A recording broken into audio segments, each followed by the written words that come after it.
Now let me show you some other interesting properties of the cuckoo plot. You will find out that it's extremely useful plot, and later we will talk about that every time you have a sample, it's a very good idea to start with cuckoo plot by looking at your values, what's going on with your values. Okay. On this slide, you see the histogram, the distribution histograms and cuckoo plots for 3 different samples. They came from the same population with the same parameters, but the difference is that we have a sample size 10 here, sample size 30 here, and sample size 100 here. You remember that we discussed that distribution histogram can be quite misleading if you have a small sample size. Indeed, if you take sample size 10, it doesn't look normal. Even though all 3 samples came from normally distributed population, for sample size 10 it doesn't look normal, right? Well, for sample size 30 it's a little bit better, but it looks a bit skewed because you have more values on the right than on the left, right? And then for 100 it looks even better, but still not ideally symmetric, okay? Now look at the cuckoo plot. Look, if you take it only 10 values, and the sample look pretty normal. All the values, this red line is a theoretical red line. So if your values are ideally normally distributed, they should locate it exactly on the straight line. And you can see all the values are pretty close to the line, right? So the same we see for the 30 values. Most of the values are very close to the straight theoretical line, and the same for the 100 values. So cuckoo plot is very good for visual assessing of normality of your values, even though you have a small sample size. It works with 6, 7, 8 values quite well. Okay.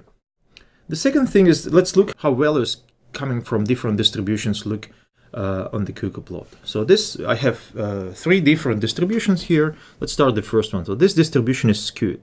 You can see clearly a skew. You have a non-symmetrical distribution with a heavy right tail. And then look at the pattern. You can clearly see this skewed pattern as like a C shape or moon shape on the cuckoo plot. Okay. If you take a uniform distribution, you remember that in uniform distribution, all frequencies, all probabilities are almost the same. Okay. So it means that if for normal distribution the probabilities gets down and density gets down, for the uniform distribution it remains the same. Okay, so it means that you have a difference. The biggest difference is on the tail, and that's what you clearly see here. So the middle part is follow the straight line, but then you have these tails that deviate from the normality. So you can clearly see this kind of S-shaped pattern. In the third case, it's a bimodal distribution. What is bimodal? It means it has 2 modes or 2 peaks. Usually you have bimodal distribution if you have 2 groups in your sample. For example, imagine that you measure a blood pressure for patients in a hospital, and then you have 2 groups: those who get some medicine for getting the blood pressure lower, and those who do not. So apparently you will have distribution of the blood pressure values, and in this case you have 2 groups. So apparently those who get the medicine will have slightly lower values. So that's what we see here. So we have 2 normal distributions. One is here and one is here. And then if you look at the cuckoo plot, you see a very clear pattern. You have one distribution, one straight line here, then you have another distribution, another straight line here, and then you have something in between, which is located in the intersection of these 2 distributions. So a cuckoo plot gives you certain patterns if you have distribution which deviates from normal. And then the third thing is outliers. Cuckoo plot is also good to detect outliers, only if, of course, if your data, the rest of the data is distributed normally.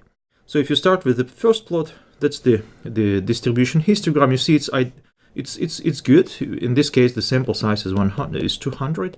So I made it bigger, so the histogram shows a certain pattern, and we don't have any outliers here.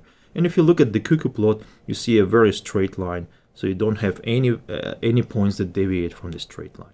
Okay. In the second case, we have one mild outlier. You don't see it clearly here, but it's one of these values here. Okay, so if you look at the histogram, you will not be able to see anything suspicious. But if you look at the cuckoo plot, you can clearly identify this mild outlier here. So it deviates from the straight line, so it doesn't follow the same trend as the other points.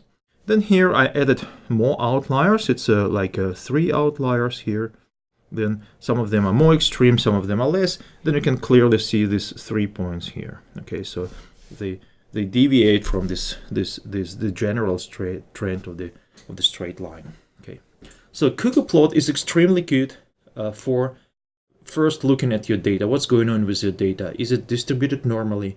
Do you have any outliers? Do you have any other strange patterns like skewness or bimodality and so on? Even if your sample size is small, in most of the cases, cuckoo plot will work pretty well.